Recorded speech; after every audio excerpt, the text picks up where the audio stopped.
Hello students, 2024-এ যারা philosophy নিয়েছো class 11-এ তাদের নিউ সিলেবাস অনুযায়ী ফিলোসফিটা একটু বোঝাচ্ছি। তো এই ফিলোসফি অংশটি একটু বোঝা যাক। তো নিউ সিলেবাসের ক্লাস 11-এর প্রথম অধ্যায়ে যে ফিলোসফি বা দর্শনটা রয়েছে তার যে প্রথম অংশটুকু অর্থাৎ প্রথম অধ্যায় দর্শনের স্বরূপ সেই সম্পর্কে একটু বোঝাচ্ছি। তো ফিলোসফি কথাটি দুটো গ্রিক শব্দ থেকে এসছে। একটা হচ্ছে ফিলোস, PHILOS, এবং সোফিয়া, SOPHIA। এই দুটো গ্রিক শব্দ থেকে এসেছে। তো এই গ্রিক শব্দ দুটো হচ্ছে ফিলোস আর সোফিয়া। ফিলোস কথার অর্থ হচ্ছে যে ভালোবাসা বা অনুরাগ, ভালোবাসা অবলিক দিলাম, তো অনুরাগ। আর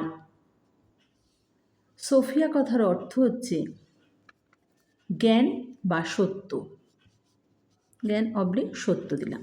তাহলে এখন এই যে ফিলোসফি কথাটির ব্যুৎপত্তিগত অর্থ কী না, ফিলোসফি কথাটির ব্যুৎপত্তিগত অর্থ হলো জ্ঞানের প্রতি অনুরাগ বা সত্যের প্রতি অনুরাগ বা ভালোবাসা। তাহলে ফিলোসফি কথাটির ব্যুৎপত্তিগত অর্থ হচ্ছে জ্ঞানের প্রতি অনুরাগ বা সত্যের প্রতি অনুরাগ, জ্ঞানের প্রতি ভালোবাসা বা সত্যের প্রতি ভালোবাসা। তো এই হচ্ছে ফিলোসফি কথার ব্যুৎপত্তিগত অর্থ।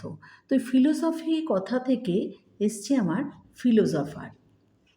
তো এই যে এই ফিলোসফার কথাটির অর্থ কিন্তু হচ্ছে দার্শনিক। তাহলে দার্শনিক কাকে বলবো না, যে ব্যক্তি বা যিনি জ্ঞানের প্রতি অনুরাগী বা সত্যের প্রতি অনুরাগী, তা তিনি হচ্ছেন ফিলোসফার কথার অর্থ হচ্ছে দার্শনিক। তাহলে ফিলোসফি এই কথাটির অর্থ হচ্ছে আমার দর্শন, বাংলায় আমি বলছি দর্শন। আচ্ছা, আর ফিলোসফার কথার অর্থ দার্শনিক।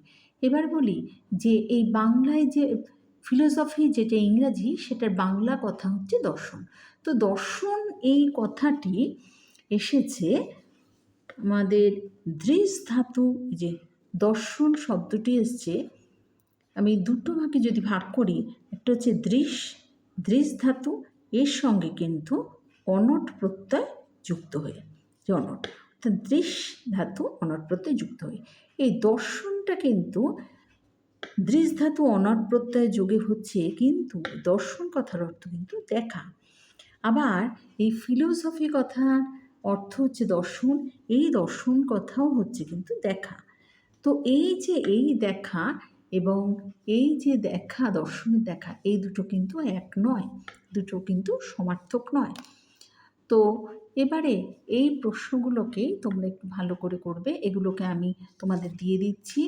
এটা হচ্ছে ফিলোসফির একদম ক্লাস 11-এর প্রথমের অংশ।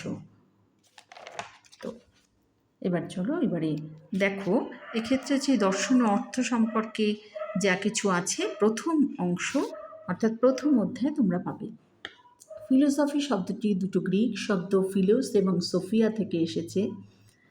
ফিলোস শব্দটির অর্থ অনুরাগ বা ভালোবাসা, সোফিয়া শব্দটির অর্থ জ্ঞান বা সত্য। এবার ফিলোসফি শব্দের ব্যুৎপত্তিগত অর্থ হলো জ্ঞানের প্রতি অনুরাগ, বা তোমরা বলতে পারো যে সত্যের প্রতি অনুরাগ। সেক্ষেত্রেও তোমাদের 4টে করে অপশান থাকবে, সঠিক উত্তরটি নির্বাচন করে তোমাদের বসাতে হবে। তো আমি এক্ষেত্রে শুধু আনসারটাই দিলাম, এগুলো মুখস্থ করলেই তোমরা 4টে অপশানের মধ্যে একটা অপশান লিখতে পারবে। আচ্ছা, এক্ষেত্রে দেখো 5 নাম্বার আছে ফিলোসফার শব্দের অর্থ দার্শনিক। নেক্সট, দর্শনের প্রকৃত অর্থ পরম সত্যকে দেখা বা উপলব্ধি করা। নেক্সট আছে দর্শন শব্দের ব্যুৎপত্তিগত অর্থ হলো দেখা বা প্রত্যক্ষ করা। নেক্সট আছে দর্শন শব্দের আক্ষরিক অর্থ চোখ দিয়ে দেখা। নেক্সট, দর্শন শব্দের উৎপত্তি হয়েছে সংস্কৃত দৃশ ধাতু থেকে। নেক্সট, দর্শন শব্দটি এসেছে দৃশ ধাতু অনট প্রত্যয় যোগ করে। নেক্সট, দার্শনিক হলেন যিনি সত্যদ্রষ্টা বা তত্ত্বজ্ঞানী। এবার এই যে তত্ত্বজ্ঞানীটার তত্ত্বটা কী না, দর্শনে তত্ত্ব বলতে বোঝায় বিশ্বজগতের যথার্থ রূপকে। নেক্সট, পাশ্চাত্য দর্শনের লক্ষ্য হলো জ্ঞান তৃষ্ণা নিবৃত্ত করা। নেক্সট, পাশ্চাত্য দর্শনে সত্যের যে দিকের উপর জোর দেওয়া হয় সেটা হচ্ছে অনুসন্ধান। অনুসন্ধানের নিচে দাগ হবে। আচ্ছা, নেক্সট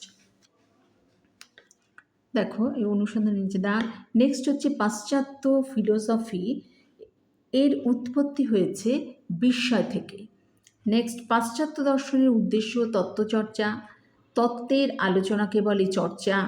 চর্চা কথাটির অর্থ হলো জানা। চর্যা কথাটি হলো তত্ত্বলব্ধ জ্ঞানানুসারে জীবন পরিচালনা করা। নেক্সট, চর্যা কথার অর্থ হলো করা। ভারতীয় দর্শনকে বলে ভারতের অধিবাসীদের দর্শন। নেক্সট, ভারতীয় দর্শনকে ভৌগোলিক অর্থে বলা হয় হিন্দু দর্শন। নেক্সট, ভারতীয় দর্শনের উৎপত্তি হয়েছে ব্যবহারিক প্রয়োজনের দিক থেকে। নেক্সট, ভারতীয় দর্শনের দৃষ্টিভঙ্গি ব্যবহারিক।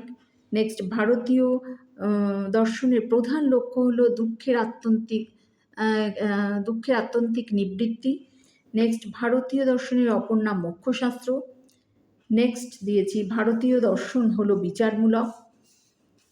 নেক্সট দিয়েছি দর্শন ও ফিলোসফি শব্দটি সমার্থক নয়।